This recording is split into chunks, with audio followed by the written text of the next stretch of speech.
Bueno, vamos a empezar. A ver, bueno, bienvenidos a todos en la sección de Arte Unos, donde vamos entrevistando a diferentes artistas. Y bueno, como ya os dije, este fin de semana tenemos a Jaime Valero. Lo siento porque hemos retrasado un poco el directo, pero era más que nada, como ya os hemos dicho, por el tema del Mundial. Esta final que se ha puesto calentita. Sí, ha sido divertido. Y bueno, nada, bueno, empezaremos un poco, deciros que Jaime y yo nos conocimos en Madrid y bueno, ahí empezó nuestra relación especialista. Tormentosa.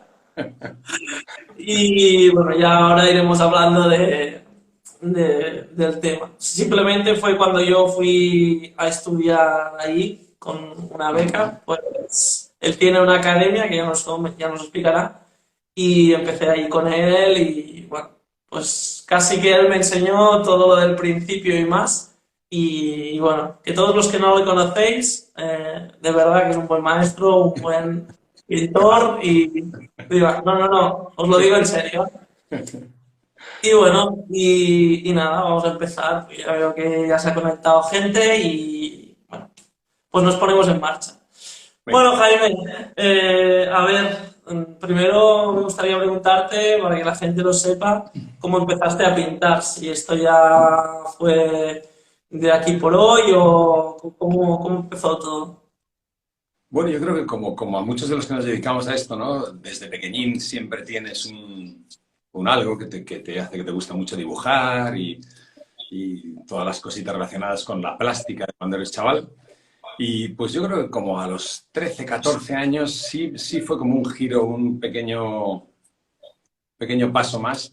Me entró una pasión muy grande por el retrato, me apetecía retratar todo el tiempo lo que me encontrase, buscaba dibujos de los clásicos, de los renacentistas, de todo lo que había dibujado, todos los dibujos que hubiese, que pudiese encontrar. Ten en cuenta que hace mucho de esto y no había internet ni nada parecido. Entonces, me recorría las papelerías de Madrid buscando postales que tuviesen dibujos de Leonardo, de Miguel Ángel, de Andrea del Sarto, todos estos dibujos maravillosos y luego ya empecé a, como me hice todas las postales que había, empecé a hacer las fotos pues, del libro de música que tenía retratos de los compositores, pues me hice a Tchaikovsky, a Wagner, al otro. Todo empezó con un retrato de los Beatles. A mí me gustaban mucho los Beatles cuando era pequeño y me regalaron el álbum blanco. Y el álbum blanco venía con 4 fotos de los Beatles. Entonces copié a McCartney, me gustó mucho hacerlo, me gustó mucho cómo quedó, obviamente es un horror, pero en aquel momento me pareció precioso y entonces pues ya fue irse enganchando. Tenía un compañero de clase que también le gustaba muchísimo dibujar, Pablo López Raso, un dibujante fantástico, y entonces nos enganchamos, nos animábamos el uno al otro y así empezó la cosa muy intensa hasta que ya dijimos, bueno, estudiamos Bellas Artes, ¿no? Tiramos para adelante, ¿no? Sí, sí, sí. Y ya los dos hicimos Bellas Artes, ya desde ahí fue no parar, todo el tirón. ¿Cómo fue Bellas Artes? ¿Crees que fue así? Bueno, yo, por ejemplo, en Bellas Artes de aquí Barcelona era como muy conceptual. No sé si ahí también es así o era muy más figurativo o como más No, no, academicista. claro, era lo mismo que tú dices. Yo creo que era la época, ¿no? Y yo creo que todavía, aún hoy, por lo que me cuentan amigos y alumnos que tengo que están por Bellas Artes, han pasado por ahí, todavía hoy sigue siendo. Pero cuando nosotros estudiamos era, yo creo, todavía más. Entonces era muy conceptual, muy... Sobre todo había habido, yo creo, como una reacción a muchos años también, es lógico, de haber tenido una escuela de Bellas Artes muy académica, pues hubo una reacción y se fue al otro extremo, ¿no? Entonces, cuando nosotros llegamos era una locura. Entonces, tanto es así que claro, yo iba a aprender pintura, era mi pasión, yo lo que quería era pintar. Fue tal la diferencia entre lo que yo esperaba y lo que me encontré al entrar en Bellas Artes que hice, creo que era en cuarto cuando se cogía ya la especialidad de pintura, me matriculé en pintura, vi que aquello no tenía ningún sentido porque no te contaban nada de lo que yo esperaba aprender. Se suponía que la gente estaba haciendo otras cosas, que no tengo nada contra esa automatización, pero yo lo que necesitaba era que me contasen los fundamentos de la pintura, el color, los materiales, las mezclas, los soportes, los barnices, lo que fuese, ¿no? Y no me contaron nada de eso. Entonces dije, bueno, pues los 2 años que me quedan aquí yo no me los voy a pasar en unas especialidades en las que yo me siento desubicado y no me van a contar nada de lo que espero. Entonces hice grabador porque pensé que me pueden enseñar aquí que me guste y que sea algo que no voy a tener fuera. Y como grabado es un universo que siempre me gustó mucho va muy vinculado al dibujo, que también me gusta mucho. Y es una cosa que si no tienes taller, tórculo, ácidos, todo lo que conlleva, no lo vas a poder hacer. Pero al final me hice grabado. O sea que imagínate la locura que te encontrabas ahí, con todo el respeto al que haga ese tipo de arte. Solamente que yo a la facultad iba a que me contasen, a aprender. Y me perdí un poco eso. Pero siempre, sí que es verdad, y lo dice mucho Quique Meana, que a veces te terminas la facultad y no te has dado cuenta de lo que has aprendido, sales diciendo, no, porque aquí todo era muy conceptual y entonces no he aprendido, pero al final los fundamentos, las estructuras de las grandes materias te van quedando, las horas de vuelo que echas ahí, porque son muchas horas, es una facultad en la que te pasabas el día allí, los compañeros, que había compañeros que hacían ya cosas muy interesantes, o sea que al final el pozo que te llevas con los 5 años es muy positivo. Lo que pasa es que yo cuando veo ahora la posibilidad de ir a aprender un hueso con una persona o con otra, o, ¿sabes?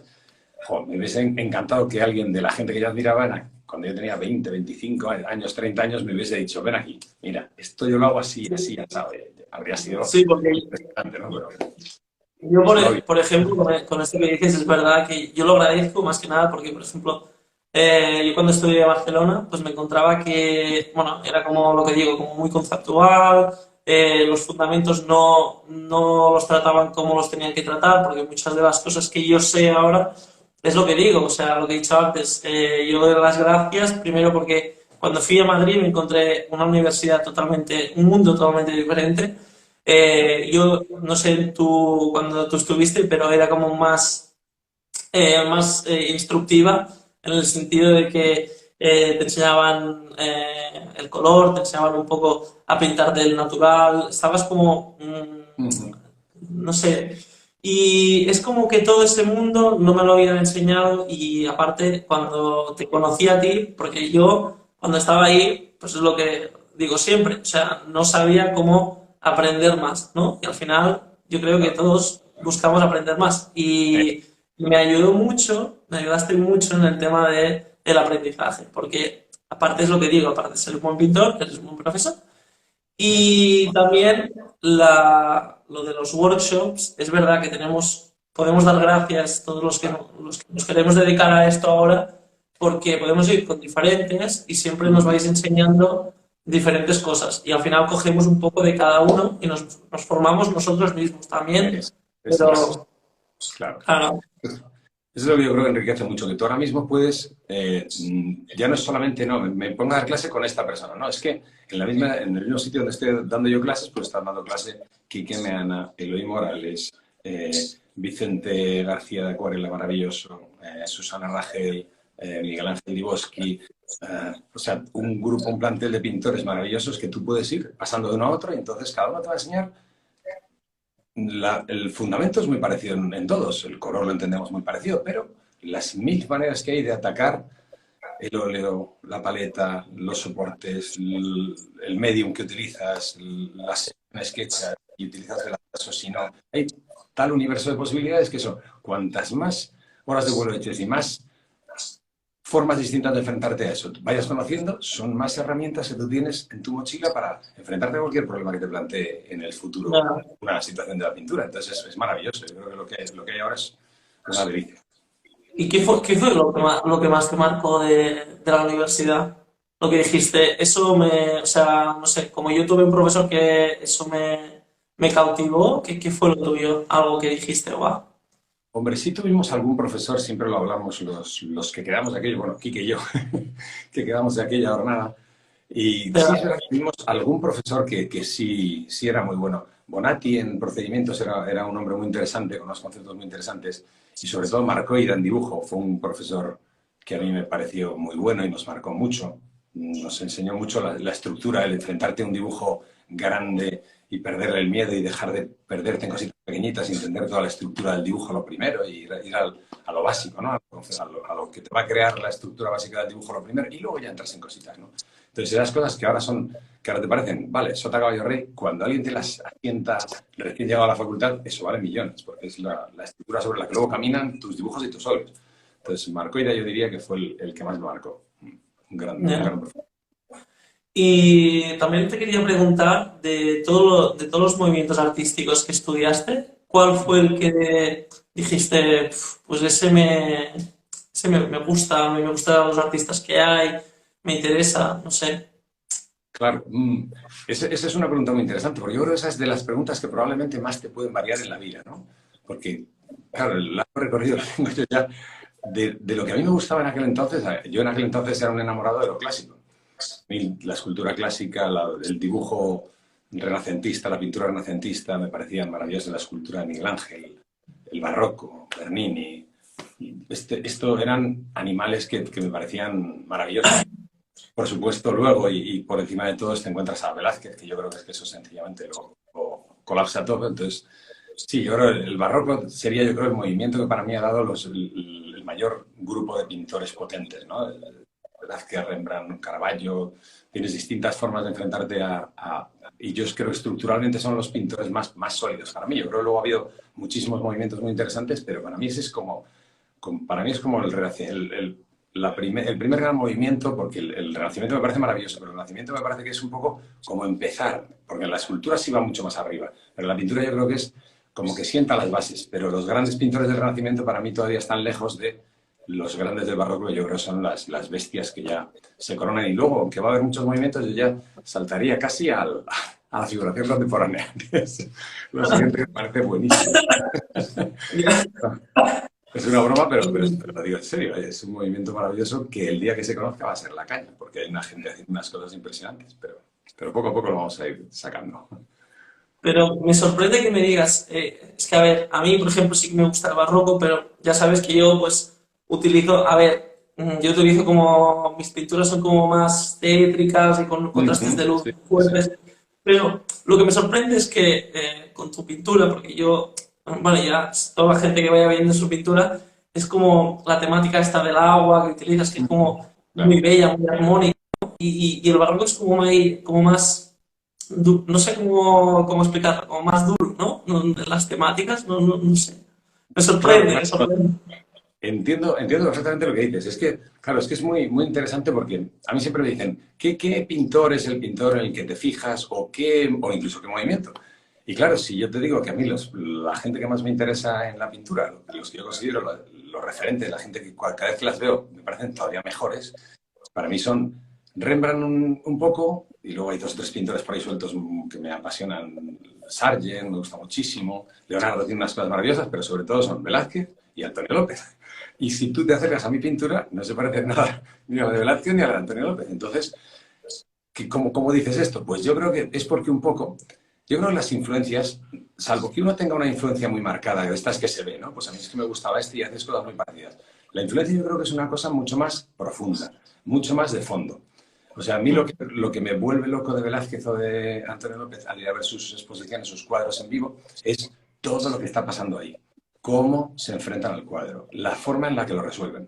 Luego yo, evidentemente, todo eso me lo llevo a mi terreno, mis luces, mi iluminación, mis temas, el agua. Entonces, todo parece que cambia muchísimo. Pero la estructura, lo fundamental, lo que realmente le da cuerpo y le da potencia a la obra, lo que a mí me hace pensar que esos para mí son mis dos grandes referentes, estaría en mi obra también, yo estoy seguro. Lo que pasa es que, como a nivel de imagen son tan diferentes, evidentemente, pues choca.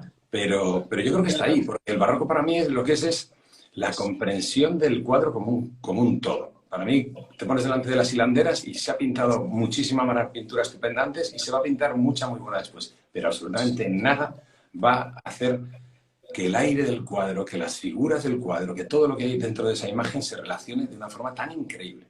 Y eso para mí es, y como ocurre de una forma muy cercana, vamos, en el tiempo, en el norte de Europa, en Rembrandt, y te ha pasado unos años antes con Caravaggio, aunque para mí a nivel de pintura es un poco más sencillo, no se mete en tanto follón, pero es un poco la misma concepción, la misma estructura que es capaz de resolverte el espacio de una forma que no se había hecho nunca antes y que yo creo que a ese nivel no se va a hacer mucho más después. Entonces, por eso te choca que mi imagen no se relacione con la gente que digo que es referente, pero yo creo que de fondo la estructura, la creación de la atmósfera, para mí es lo más importante, que en el cuadro tú puedas encontrar que entre los retratados, sea un retrato, sea una figura, entre lo que has pintado y el espectador, tiene que haber aire, tiene que haber algo. Y yo creo que esta es Y, la primera gente que lo consigue. y tú me comentaste, no sé si puede que me lo imagine, pero yo creo que sí, que me comentaste que tuviste a Antonio de profesor en la Complutense, No, o no, no. ¿no? No, Antonio dio clase en la Complutense, yo creo, a finales de los 70, a principios de los 70. No, no. Yo lo que hice es un curso con él. Cuando no existía nada de esto de los workshops, no había nada de esto. Un día se anunció que Antonio López hacía un curso en Jerez de la Frontera, junto con otra serie de profesores catedráticos de la Universidad de Sevilla. Y entonces daban un curso, yo creo que estuvimos como 10 días o algo así. Y entonces pues había que apuntarse porque seleccionaban, no sé cuántos estuvimos, 30 y tantos o una cosa así. Y entonces tuve la suerte que me cogieron y fui allí. Y ahí es donde Antonio me contó todo lo que se ha hablado del agua cola y todo eso, que eso es todo suyo.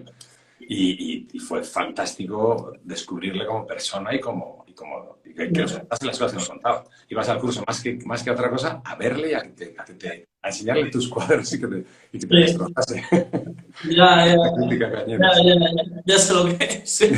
Sí, ¿verdad? Eh, y te quería preguntar también, ahora lo que has dicho de construir los cuadros en conjunto, hay muchos pintores que los construyen por partes, ¿no? Que primero se centran en una parte, luego en otra, o sea, primero hacen un ojo, luego hacen la boca, pero tú lo construyes en conjunto, o sea, también lo vas llevando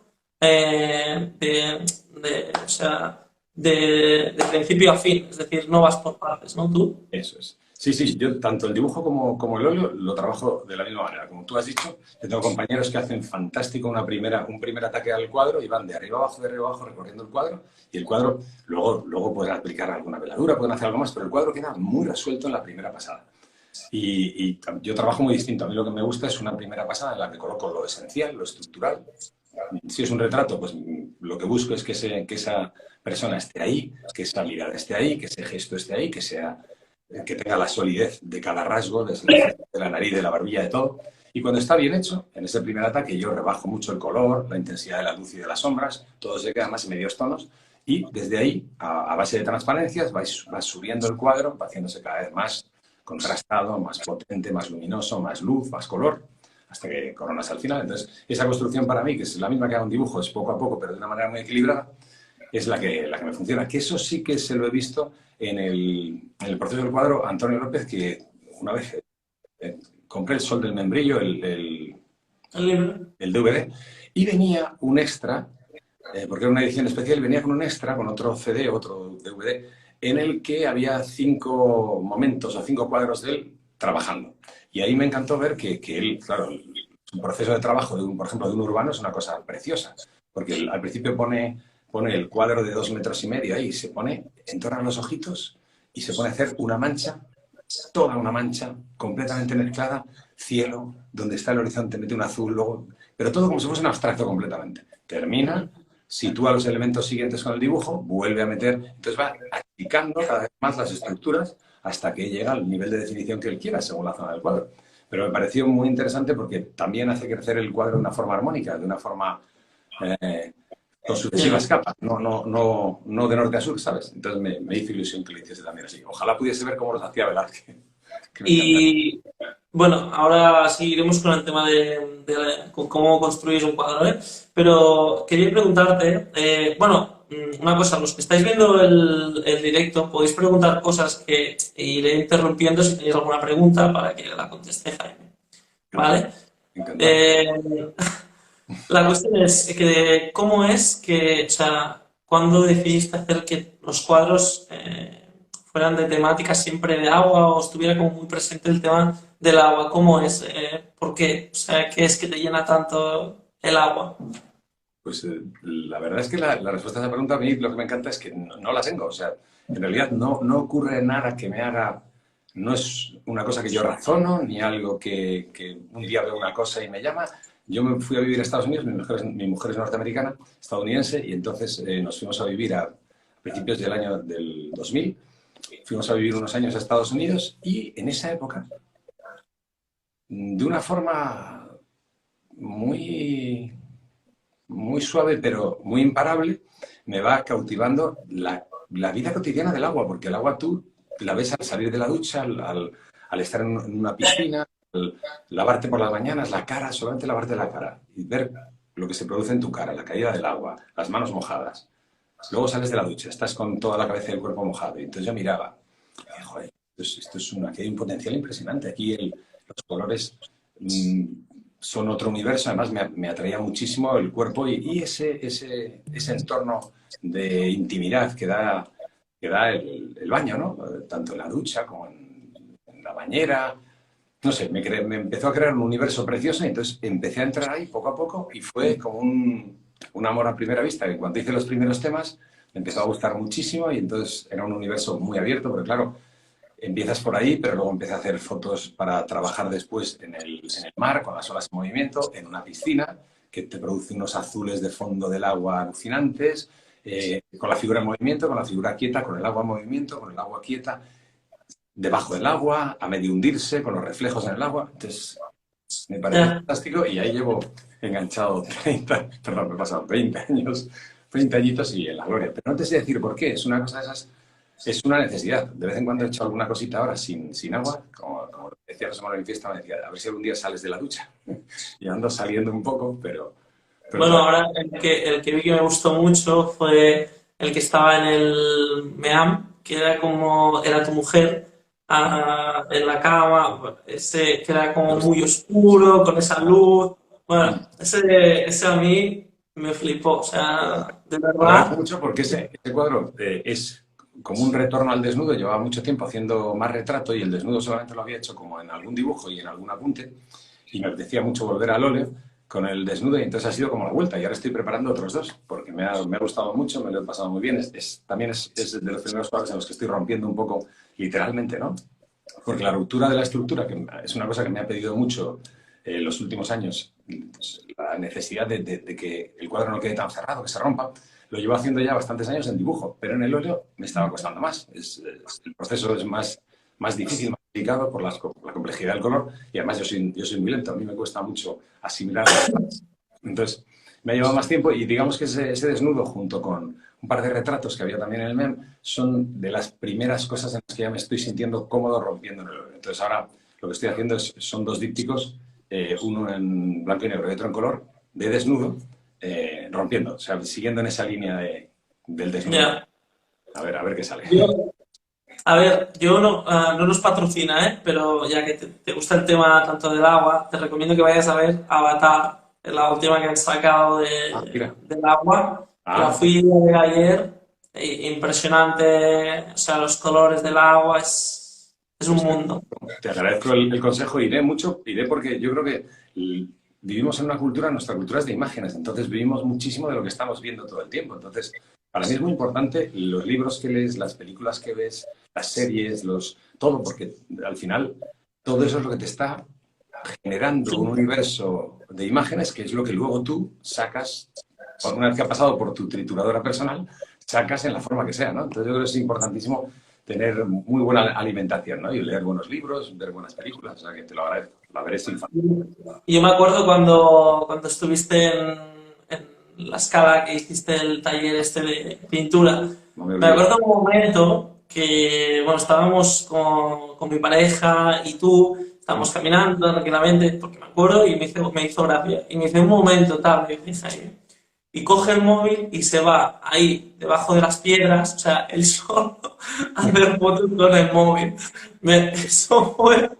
Aún tengo la foto de tú haciendo fotos con el móvil. es que, es que, hijo mío, menudo sitio en el que vives, qué pasada, o sea, Sí, qué, es bonito qué la sierra, sí. naturaleza, qué mar, qué montaña, qué encuentro de una cosa y otra, qué verdes al lado del agua, qué reflejos. Uf, aquello era impresionante, impresionante. Tenía que haber hecho muchas más.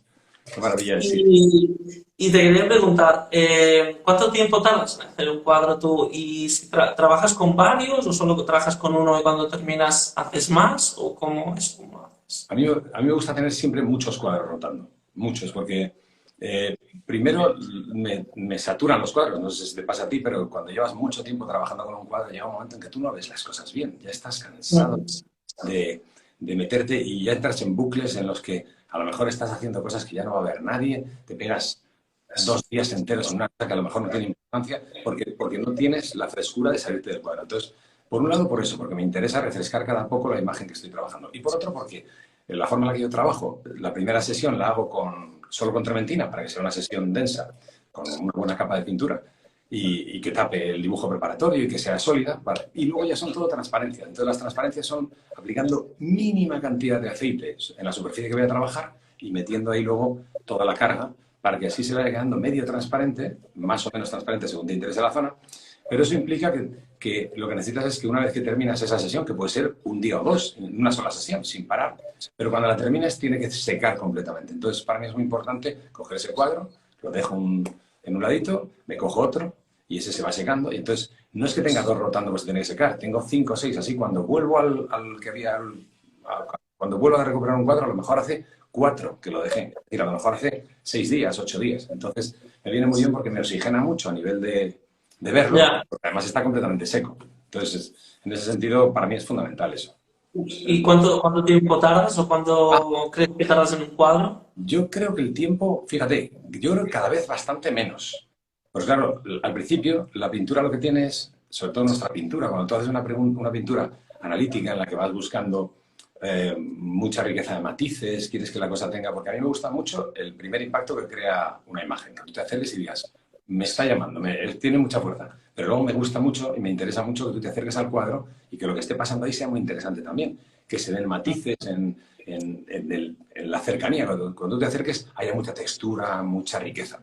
Entonces, eso son sesiones. Eso para mí es comprensión del color, es ir haciendo crecer el cuadro poco a poco. Entonces, eso al principio a mí me llevaba muchísimo tiempo porque, claro, tú estás aprendiendo. Y Ya.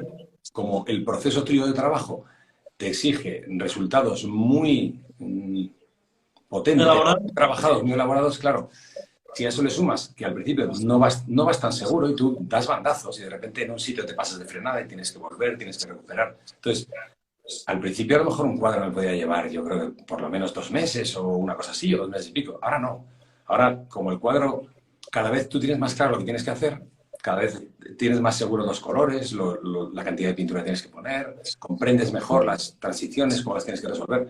Pues a lo mejor hay cuadros ahora que a pesar de parecer muy complejos, igual tienen 3 semanas de trabajo o a veces un mes, pero Ya. incluso menos. O sea que es mucho menos de lo que parece, pero porque digamos que vas volviéndote bastante, o sea, mucho más preciso en el proceso de trabajo, que es lo importante. ¿Y qué te iba a decir? Si como vas trabajando con varios, no se te llenan de polvo algunos. O No, no. sea, Fíjate, yo comprobé una cosa, porque al principio se me ensuciaban muchísimo los cuadros. Sí, se pegaban un montón pelos, cosas. Yo me las veía y me las deseaba para quitar todo aquello, o para lidiar con ello. Muchas veces tenía que lijar a mitad del proceso para limpiarlos.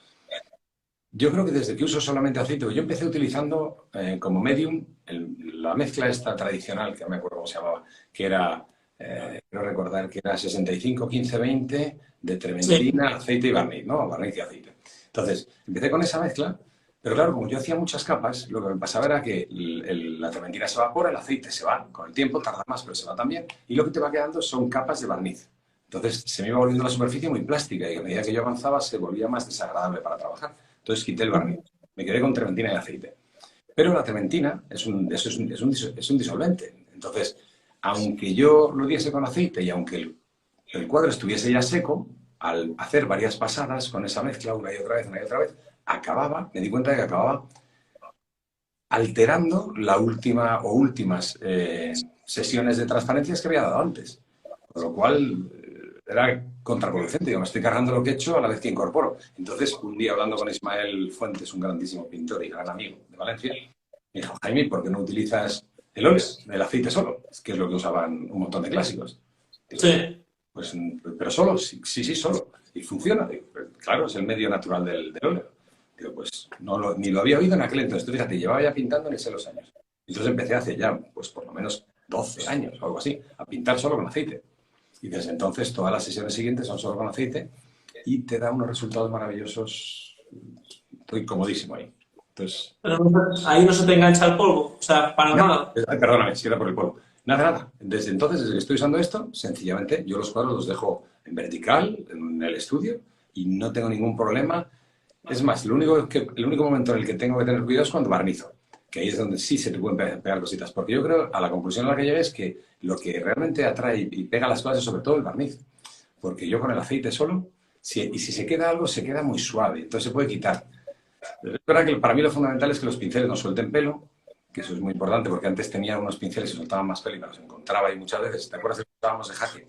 Que usábamos un pincel para suavizar. Sí, sí, sí, Jaque, Esos sí, sí. pinceles, claro, soltaban pelitos que luego se te van quedando entre la pintura y eso cuesta quitarlo. Y ahora ya trabajamos con unos muy, muy majos, que son como de acuarela, así muy abiertos, son muy suaves, pero no sueltan nada de pelo. Entonces yo ahora quiero que los cuadros quedan al revés. Lo que tienen de alteración o de ruptura es porque yo les hago el bestia, les hago muchas Ya, prácticas ahora, les meto ya, pelos y todo. Pero y bueno, ahora ya es que nos estamos yendo de la pregunta que también te quería hacer. oye, Bueno, que nos explicaras un poco que seguramente hay mucha gente que sabe, que también lo quiere saber y que está conectada, es el tema de tu procedimiento pictórico. O sea, desde el momento que empiezas hasta el momento en que acabas el cuadro. O sea, ¿cómo lo gestionas todo? en pintura, en color. Sí, Pues mira, yo lo primero que hago, lo que yo creo que marca un poco más la diferencia en la forma en la que yo trabajo con respecto a otros compañeros, sobre todo porque me han dicho alumnos que vienen, es la piscina dichosa. Que es que yo lo que hago siempre es prepararme en la paleta, tengo una paleta de mesa, o sea, un metacrilato de 1,70 m, muy grande, porque lo que hago es prepararme con la espatulita, mezclar los colores en una secuencia de tonos, desde claros hasta oscuros, todo lo que yo voy a poder necesitar en esa sesión. Mirando la imagen de referencia, yo busco todo ese río de colores que yo pueda necesitar en cualquier momento. Que pueda tener desde los claros, los fríos, los cálidos, si estoy haciendo una cara, desde el negro del pelo, las luces más potentes que pueda tener en la frente o en la nariz, los tonos fríos, los tonos cálidos, todo. Entonces, cuando me he preparado todo eso, lo que preparo, que para mí es lo siguiente, muy importante, es la secuencia de pinceles. Yo me preparo en mis pinceles, que también dependen mucho de si estás en las primeras sesiones. Yo lo que hago es utilizar pinceles lo más ancho que tú sepas. Yo siempre digo, lo más ancho que tú sepas trabajando cómodo. ¿Por qué? Porque si metes pinceles anchos al principio te van a obligar a simplificar. Tú vas a ir a esquematizar Yo voy a hacer una frente y mi frente mide 20 por 10 centímetros, 20 por 7 centímetros. Si yo tengo un pincel del 5, voy a dar 78 pinceladas para cubrir esa frente. Si tengo un pincel del 14, voy a cubrir esa frente en 8, 10, 12 pinceladas. Entonces lo voy a esquematizar muchísimo. Entonces, para mí, los pinceles empiezo con los más anchos y voy yendo a más pequeñitos a medida que voy haciendo cada vez un gesto más pequeño. Y en el color, en esa piscina que digo de color, que para mí es fundamental, lo que voy haciendo es, empiezo con unos colores muy sencillos, porque tú en la primera mancha no quieres ver todas las cosas que hay en la cara. Para mí el gran problema cuando buscamos un cuadro que sea muy potente y decimos, si yo quiero un cuadro, me dice la gente, hiperrealista. Pero si he puesto todo, digo, no, es que sí, el problema es que tú no puedes ir a poner todo lo que ves, ya llegarás. Pero ya, si tú quieres si tú quieres hacer unas pestañas y unas cejas estupendas y el primer día pones el negro de las pestañas, ya te has cargado toda la posibilidad de que ese negro se relacione bien con todo lo que está pasando al lado, que son un montón de matices. En cambio, si tú en la primera sesión te olvidas del negro, reduces todo como si trabajases en los tonos medios. Te olvidas del color, no ves azules y verdes, matices. No, tú haces un tono general, donde están fríos pones fríos, donde están más cálidos, pero todo muy simplificado. Y lo que haces es buscar la estructura. Y el color, te olvidas un poquito de él. ¿Qué pasa? Que tú lo que vas a ir haciendo es crear la base en la siguiente, una base sólida en la que tú cuando termines esa primera aproximación va a estar esa cabeza bien comprendida. Ahora, en la siguiente sesión, tú empiezas a decir, espera, lo primero, los oscuros, que son los que mandan. Los oscuros son los que te van a dar toda la pista. Cuando tú termines la primera sesión, todo se va a haber quedado en tonos medios, no va a haber unos oscuros muy potentes, porque además usamos el jaque. O sea, suavizamos con un muy y en ese suavizado lo que haces es matar tanto luces como sombras. Entonces, todo se va a quedar en el medio. Viene la siguiente sesión y buscas oscuros, metes los oscuros más potentes y otra vez. Ese oscuro potente lo que te va a decir es, oye, esto se ha quedado muy claro, pum, pum, a igualar. Pero en esa siguiente sesión y en todas las que vienen, tú ya no cubres, ya no entras con trementina. Todo lo que tienes es aceite. Pones un poquito de aceite antes de empezar a trabajar. Cuando digo un poquito es que ni se nota, ni se ve húmeda la superficie del cuadro ni nada. Tú mojas tu pincel en la tapita con aceite.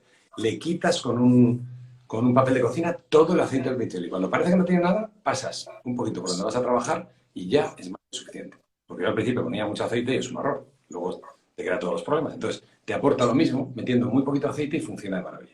Ese pequeño aceite que tú pones hace que toda la sesión que tú vas a ir haciendo, vas a ir trabajando, y lo que se va a quedar es como semitransparente y se va a ir quedando como una capa por encima de la primera. La primera era la estructura de la cabeza.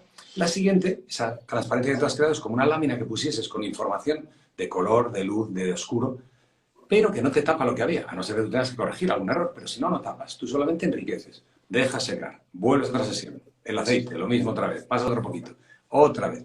Y así vas haciendo una sesión, una secuencia, en la que tú nunca tienes que hacer una sesión en la que haces un alarde, no tienes que hacer un ojo dificilísimo de una sola vez. No, no, si el ojo, cuanto más tardemos en llegar al final, más bestial va a ser. Si yo resuelvo el ojo en 3 sesiones, va a tener un nivel. Si lo resuelvo en 5, va a tener mucho más nivel. Y si lo resuelvo en 7, va a ser la caña. Entonces, lo que hay es que no tener prisa y esperar a que el mismo cuadro te vaya pidiendo en cada sesión lo que le hace falta de oscuro, de claro. Entonces, esa es la forma en la que yo trabajo, entendiendo que a medida que avanzo en esa piscina que habíamos dicho, que al principio era con los colores muy sencillos, poco a poco lo que va siendo es cada vez pongo menos pintura, porque ya solo tengo que poner matices, pero mucho más ajustada de color. Y las últimas piscinas que hago para acabar un cuadro tienen una variedad de color fantástica, porque lo que hago ya es solamente matizar pequeñas cositas, luces, colores, matices. Y eso es lo que hace para mí que crezca el cuadro, que se enriquezca muchísimo en cada sesión, con poco esfuerzo. Esa es la forma en la que yo trabajo. En dibujo sería algo parecido. Lo que han preguntado es, me pregunta alguien si ya no trabajas con Liquid. Yo al menos no te había visto trabajar con Liquid. Yo nunca he usado Liquid. La única vez que lo uso es cuando voy a un workshop. Porque claro, tengo el problema, pues, los workshops son un poco tramposos. Pero claro, yo trabajo de esta manera, trabajo con aceite. Entonces todos son tiempos muy largos. Pero ahora voy a un workshop y tenemos 3 días. Y en 3 días hay que probar todo. Entonces, ahí es la única vez que meto Liquid, porque, o Liquid, no sé cómo se dice.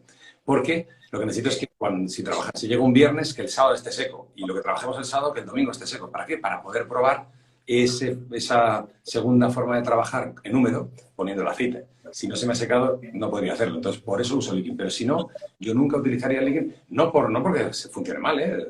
Lo usan compañeros que sacan cosas maravillosas. Pero por mi proceso de trabajo, yo lo que necesito es todo lo contrario, tiempos muy largos. A mí lo que me encanta es que el cuadro me dé horas para trabajar y el Liquid, por lo que veo, porque algún alumno de repente lo usa, o yo lo uso en los workshops, y entonces lo que veo es que a las 3 horas aquello ya está tenso. Entonces, a mí me rompería el ritmo de trabajo. Yo sí puedo trabajo mañana, tarde y noche. Y entonces, lo que empieza a trabajar por la mañana con aceite, por la noche está estupendo para seguir trabajando. Si fuese con Liquid no podría. Entonces, yo creo que cada uno tenemos que... No hay métodos mejores o peores, es adaptarlo a tu forma de trabajar, ¿no?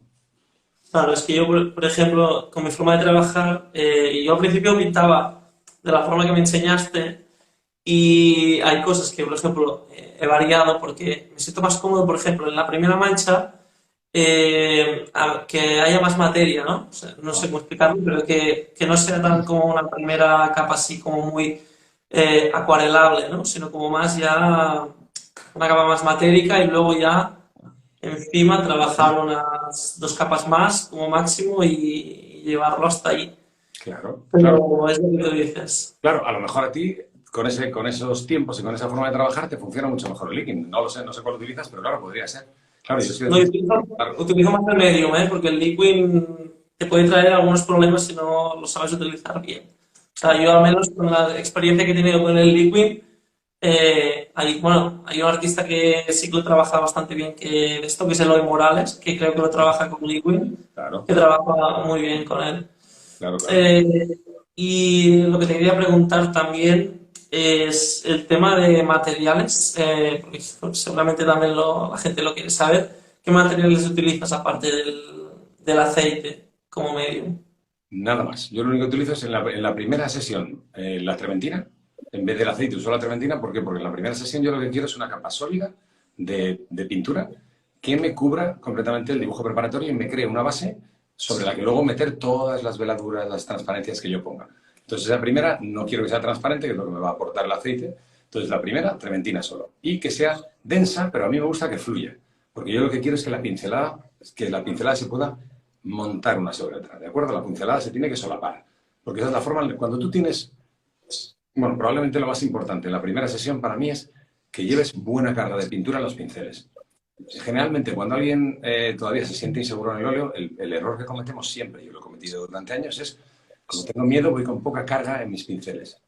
Error terrible. Cuando tú vas con poca carga en los pinceles, tú no puedes corregir lo que haces. Porque pones una pincelada y como tú no llevas carga, la que pongas intentando cubrir lo que va a hacer es embarrarse la que hay. Si tú llevas un pincel, yo me hago una secuencia de pinceles completa. Cada pincel se mueve en su rango y a lo mejor tengo en la mano para trabajar una primera mancha 10, 12, 14 pinceles. Cada uno con su rango de tono. Cuando yo estoy trabajando con eso y van bien cargados de pintura, yo puedo mover un ojo 1 centímetro sin ningún problema. Un oscuro que he puesto, me equivoco en el oscuro de la ceja y lo he descolocado medio centímetro. Cojo el tono que está justo encima, el de la piel que está justo encima de la ceja, y le pongo un trayazo y lo cubro perfectamente. ¿Por qué? Porque los pinceles van cargados de pintura. Entonces, cuando tú haces la primera mancha con los pinceles bien cargados, eres el dueño de la situación. Puedes controlar en cualquier momento, corregir errores, mover zonas. Esto se me ha ido un poquito, con un golpe de pincel lo corriges. Entonces, el único error es ir con poca carga. Entonces, yo diría siempre, siempre con buena carga de pintura. Me han preguntado si puedes explicar el proceso de agua con cola. Sí, Supongo que está hablando del dibujo, ¿no? sí. Y esto, como te comentaba al empezar, pues esto viene del curso este de Jerez que hablábamos, de Antonio López. Esto es todo una genialidad de Antonio que yo no sé ni cómo se le puede ocurrir en los años 60 en España, en Madrid, sin internet ni relaciones con nada y con lo poco que vendría del extranjero aquí para ver. Yo no sé dónde lo saco. Voy a preguntárselo un día. Pero bueno, él me contó en el curso de Jerez, yo le pregunté, don Antonio, ¿cómo es posible? Porque el curso yo lo hice en el 98, creo recordar, y había habido una exposición de Antonio López en el 93 en el Thyssen, que es lo más bestia que yo he visto en mi vida.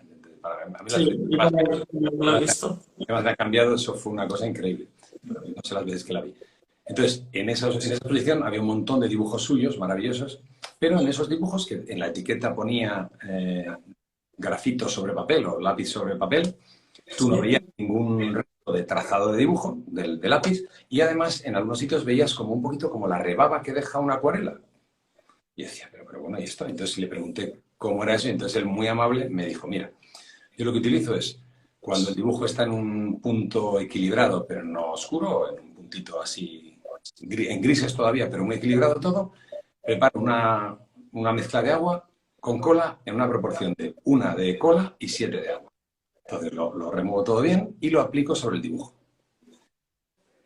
Y entonces después lo que haces es sacar luces con el agua. Yo escuché esto, me volví a casa, entonces efectivamente, tú cuando llevas el dibujo en ese punto, coges una brochita de esas que están muy abiertas, una brochita, yo tengo las de pelo de buey, estas cualquiera, que no esté cerrado el pelo, que esté abierto, una brocha ancha y de pelo suave, entonces mojas la cola, pegas una pasadita, levantas, limpias un poquito en papel, vuelves a mojar, otra pasadita, y entonces tú cubres, le das a todo una película de agua con cola. Lo dejas secar, que seca en 10 minutos, 15 minutos, y cuando se ha secado, lo que tú has creado es una película de una cola muy suavecita, de capacidad de adherencia, porque la has bajado en 7 partes de agua, pero al final cabo es una cola. Te ha aislado el dibujo, te ha creado una cortina que si tú tocas el dibujo ya no mancha, y lo que ocurre es que como es cola, pero muy suave, tú ahora la siguiente fase que haces después de haberlo sellado con agua cola es coges agua limpia y unos pincelitos suaves y tú empiezas a decir, vamos a ver, ¿dónde me pide este dibujo luces? Entonces tú dices, oh, mira qué bonita esta luz que cruza. A mí, por ejemplo, me está dando esta luz aquí en la frente, me está dando una luz que entra por aquí y cruza. O una luz potente que cruce por aquí, tú coges el agüita, mojas con el pincel ancho suave y pasas por aquí un poquito. Y va saliendo esa luz. A medida que tú vas pasando, eso sí, cada vez que haces 3 pasaditas, que te vas a notar que van como disolviendo, se va derritiendo ese agua cola que se había pegado, que se había secado, se va derritiendo y al derritirse se va a llevar el grafito al que estaba pegado. Entonces tú das 3 pasaditas del pincel con agua limpia. Pegas 3 golpes de pincel en el botecito de agua, porque es muy importante descargar el grafito que tú estás disolviendo. Lo descargas y con agua limpia otra vez. Pam, pam, pam. Otra vez 3 golpecitos de agua y pasas otra vez. Lo que va haciendo es conectar de una manera mágica todas las fases por las que las zonas por las que vas pasando. Si tú de repente tienes, porque nosotros lo malo del dibujo para mí es que solemos hacer, tengo un dibujo, un ojo, entonces yo voy a hacer el ojo mío, entonces tengo la pupila, el párpado, la ceja, entonces vas parte por parte, coges el lápiz y vas, ahora solo estoy haciendo ceja, ahora estoy haciendo pestaña. No, no, no, no. Tú, primero, en la primera mancha, en el primer ataque, antes de meter el agua cola, yo lo que recomiendo es que el trazado se haga siempre conectando todos los elementos. Si yo tengo una sombra que me está atacando así, yo rayo, por supuesto pongo en un momentín la ceja, pero una vez que he marcado dónde está la ceja un poquito, ahora ya rayo en todo así, porque yo tengo una sombra que me está cubriendo toda esta zona, la cubro. Pues lo mismo hago con las luces. Una vez que voy a sacar esas luces, yo analizo lo que tengo y digo, mira, yo tengo una luz ahora mismo que está cruzando aquí. Y me rompe. Tiene luz aquí y luz en los 2 lacrimales y continúa por mis ojeras de abuelillo.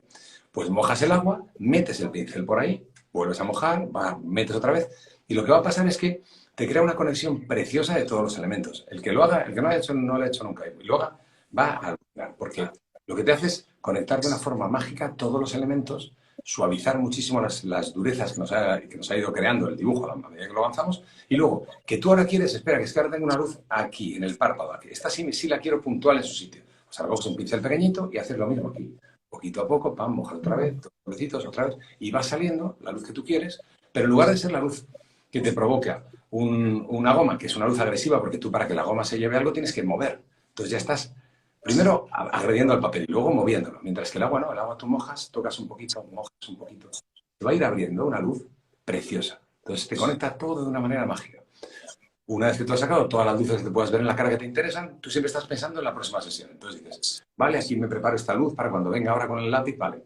Has terminado de sacar las luces, paras, dejas que completamente y ahora vuelves a atacar con el lápiz. Pero claro, ahora esta vez subes el nivel de oscuro. Es como lo que hablábamos en el óleo. Yo ahora iría Ya. más oscuro si yo estoy haciendo el retrato mío ahora mismo. ¿Qué es lo más oscuro? Los ojos, las cejas, estos dos laterales de la sien, las comisuras de la boca. Pues ahí meto lo primero, el siguiente paso que yo quiera dar. Como en el óleo, todo depende de lo que yo decida. Yo puedo resolver un dibujo en 3 pasos, en 7 o en 54. Es mi decisión. Y entonces, en función de lo que yo quiera hacer, daré. Subiré ahora. Pues el primer ataque de un dibujo, yo muchas veces digo en las clases, vamos a hacerlo con un F y un 5H.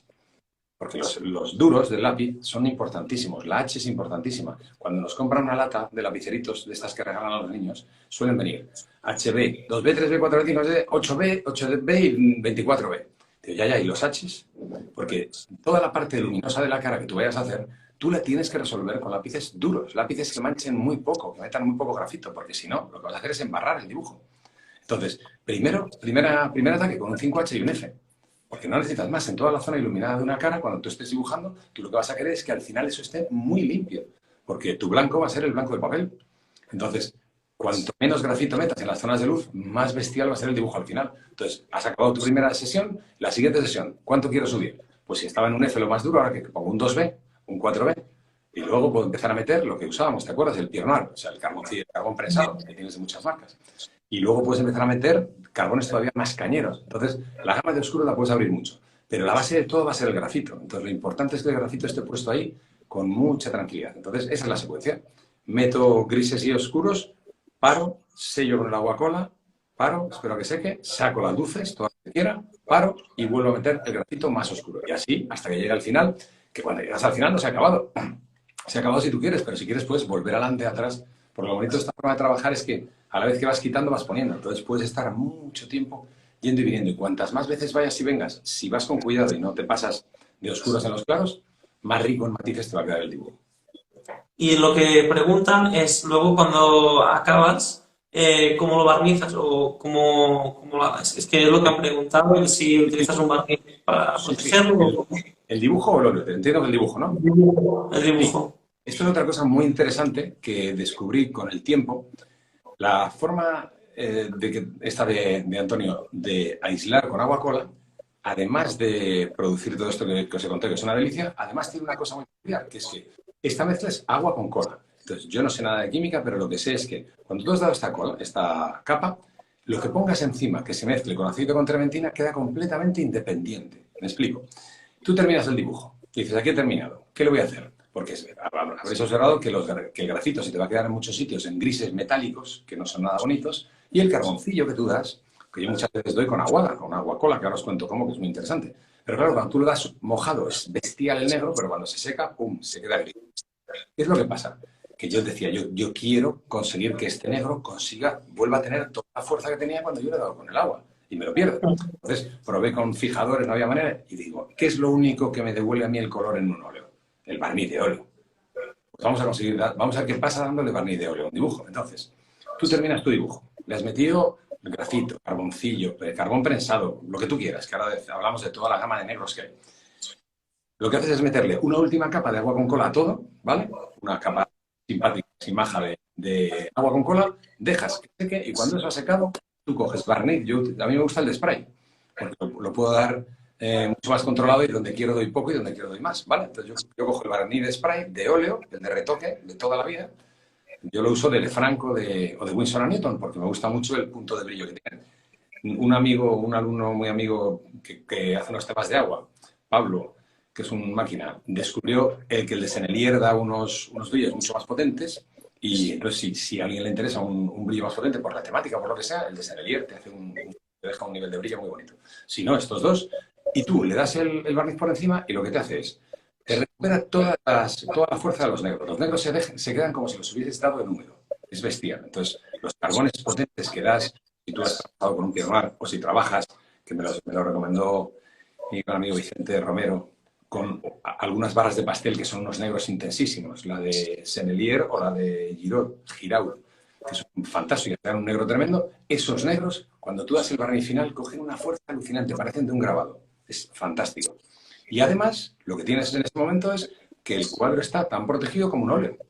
Ya no le tienes que poner un cristal si tú no quieres. O sea, un dibujo protegido con un barniz, si se le cae encima un café o alguien le echa encima cualquier barbaridad, tú coges trementina con un pincelito y con un papelito de cocina, le vas quitando, le vas dando trementina y quitando, y lo alucinante es que el dibujo ni se entera. Porque como el dibujo tiene encima una capa de agua con cola, lo aísla completamente, tú puedes retirar todo el barniz, porque se te había manchado lo que fuese, y darle otra capa. Entonces es una forma de acabar el dibujo que al que no la conozca se lo recomiendo porque vais a ver la fuerza que le da a los negros. Y los grises del grafito también te los mata bastante. Entonces se queda una superficie muy bonita y muy protegida. Y bueno, antes que nada, más que nada porque no sé cuánto llevamos de tiempo, lo que pasa es que con Instagram a veces cuando llevamos una hora se para. Lo digo porque si seguimos con la entrevista volveremos a retomar, que lo aviso para que lo Muy, sepáis la gente que nos está viendo. muy bien. Luego, el tema que te quería comentar, volvemos a la pintura porque si queréis más preguntas, pues las decís. El tema de la pregunta es que tenía, es la paleta de color que utilizas, ¿cuál es? ¿Qué colores utilizas con el tema del agua? Claro, esa sería otra cosa peculiar, claro. Pero yo, lo que vas comprobando al dar clase, al charlar con compañeros, es que cada uno tenemos una paleta completamente distinta. Yo por eso siempre digo que no hay colores mejores o peores. Si la cosa es que tú encuentres la forma de combinar los tuyos de manera que produzcan toda la gama de tonos que tú puedas necesitar. Entonces, nosotros hicimos una prueba trabajando con la paleta de Sargent, que es completamente distinta a la nuestra, y todo obviamente funciona de maravilla. Es la paleta de Sargent. Y si coges la de Velázquez, seguro que funciona de maravilla. Pero cada uno nos hacemos la nuestra. Entonces, la mía, por forma de trabajar, es peculiar en el sentido de que yo lo que trabajo es con una serie de colores, que digamos que son colores desaturados, son como bases, son como los colores sin color que yo voy a usar de base para crear toda la gama desde el blanco hasta el más oscuro y luego sobre eso yo los voy tiñendo del tono que a mí me interesa. Porque yo llegué a la conclusión, yo al principio trabajaba como todos, pues con ultramar, con esmeralda, con carmín de garance. Y claro, tú todo eso lo mezclas y dices, claro, el bofetón de color que te sale, sobre todo alguien que trabaja como yo, que yo lo que trabajo todo el tiempo, sea retrato, sea figura, es la piel. Y la piel no tiene color. Si siempre estamos trabajando, míranos ahora mismo, no tenemos color. Tenemos unos grises ligeramente anaranjados, ligeramente rosados, según la persona. Entonces, ¿para qué meter trallas de color enorme que te van a sacar una saturación bestial para luego tener que matarla con negro o con blanco? Entonces, yo lo que hago es trabajo con blanco y luego tengo toda una serie de tonos intermedios. Los grises me gustan mucho, el amarillo nápoles rojizo, todas las marcas de colores tienen una serie de tonos de carnaciones que tienen unos nombres extrañísimos que no se te quedan nunca. Blanco, claro, amarillo, blanco, son todos, tienen el nombre muy parecido todos y además son como 6 o 7, pues los tienes en Winsor & Newton, los tienes en Williamsburg, los tienes en Michael Harding, en todas estas tienes como 5 o 6 tonos distintos. Entonces yo de eso siempre tengo alguno.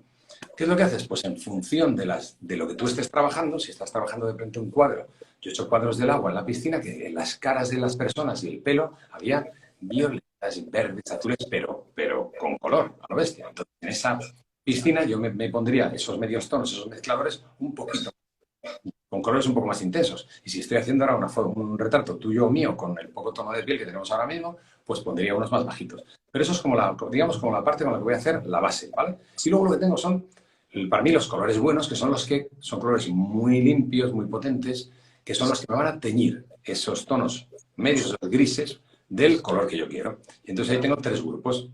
Un grupo serían los fríos. En los fríos yo lo que meto es el azul real y el magenta, que los dos juntos me van a dar toda una gama de malvas maravillosos, ¿vale? Cuando tú hagas ese malva vas a decir, ¿dónde pongo yo esto en una cara? Imposible. Vale, tú ahora coges ese malva que te va a salir potente, ese moradito. Ahora pónselo al Nápoles rojizo, un poquito, ve poniendo poquito a poco. Y mira qué rápido tienes una gama de tonos que se te dan en la cara muchísimo. Unos verdes, perdón, azules, rosados, que se nos dan mucho en las ojeras, en la parte de la barba, cuando estamos agitados, no como yo. Entonces, toda esa gama de fríos hacia los azules con esos dos. Y luego, en la gama, si se va hacia los verdes, trabajo mucho con el verde compuesto, que es un verde muy suave, y si el verde compuesto lo tocas con un poquito de naranja, esa mezcla abre otro camino precioso para las zonas más frías de la cara hacia verdes. Y luego tendría los cadmios, para mí son fundamentales, pues son los más potentes, el amarillo, el naranja y el rojo. El amarillo lo uso muy poco, pero sobre todo el naranja. Y los rojos tienes tres, claro, medio y oscuro, que esos los uso muchísimo. Y luego, como no uso negro, que esto también, yo no uso negro para mezclar. Si me parece estupendo usar negro y lo puedo usar si de repente tengo un fondo muy oscuro, para que voy a andar mezclando, cojo negro, marfil y le pongo un poquito de carmín para que sea un poquito más cálido y lo doy donde haga falta. Pero no lo meto en la mezcla. ¿Por qué? Porque el negro en la mezcla lo que va a hacer es agrisar todos los colores, matar el valor, la limpieza del color. Si lo sabes usar es maravilloso, ¿eh? No digo que no se pueda usar, pero hay que compensarlo constantemente. Entonces yo lo que tengo es el negro excluido de la zona de mezclas y lo sustituyo por 5 tonos muy oscuros que van desde unos oscuros más fríos a más cálidos. Entonces esos 5 oscuros combinados entre sí según la situación me dan todas las gamas de oscuro que yo pueda querer, que son el índigo, el verde vejiga, el violeta, el carmín oscuro y el óxido pardo transparente, que es una delicia de color que va hacia los súper calentitos, ¿vale? Entonces, esa es la paleta con la que yo trabajo, que con eso tengo cubierto absolutamente todo lo que me pueda pedir el cuerpo humano y casi todo lo que se pueda dar. Que de repente tú tienes un cuadro, como me ha pasado, que estás en una piscina y hay unos azules, unos ultramares muy potentes o unos violetas, bueno, pues coges te pones un par de azules más, te pones un ultramar, un cobalto, o el turquesa, por ejemplo, cuando trabajaba las marinas, el turquesa, el azul turquesa da unos azules muy bonitos. Pero ya son cuadros, son colores específicos para una temática concreta. Pero lo que te he dicho es lo que yo usaría para cualquier cosa que no se salga mucho. Con eso puedes pintar prácticamente todo. Con esa paleta. A ver, lo que estáis preguntando también ahora de esto es el tema de la entrevista, ¿vale? Para los que no la podáis ver toda, como no la he podido subir, no la puedo subir toda en el Instagram porque pesa demasiado, lo que he hecho es un canal de YouTube que ya os pondré el link a mis stories y ahí pincháis en el link y ya os llevará directamente a los directos de los diferentes artistas que iremos haciendo en la sección de Arte de Monos, ¿de acuerdo? Ahí también encontraréis toda la entrevista que haremos nosotros, que estamos, bueno, que estamos ahí a punto de terminar. Bueno, seguimos con eso. Si tenéis alguna pregunta, también hacedla. Aunque también seguramente tenéis que preguntar, es la marca que utilizas de pintura. Bueno, en esto la pregunta es la de siempre, ¿no? O sea, yo siempre cuando hago un workshop doy todos los colores que yo uso en titán. ¿Por qué en titán? Porque para mí titán es una marca que da un nivel de calidad y un precio que están bien para trabajar. Yo he trabajado con ella un montón de cuadros que tengo, están prácticamente todo trabajado en titán. Evidentemente, si puedes permitirte Winsor & Newton o Old Holland, pues maravilloso, porque claro, son colores más densos, no se te secan en el tubo, no te vienen de repente con el titán, de repente que al iniciar el tubo pones y sale un chorrito de aceite que tiene ahí para protegerse y que no se seque. Entonces, son mejores colores. Entonces, si alguien puede, trabajar con colores de nivel es una delicia en el sentido de lo cremoso que son, de lo bien que se mueven, de lo fácil que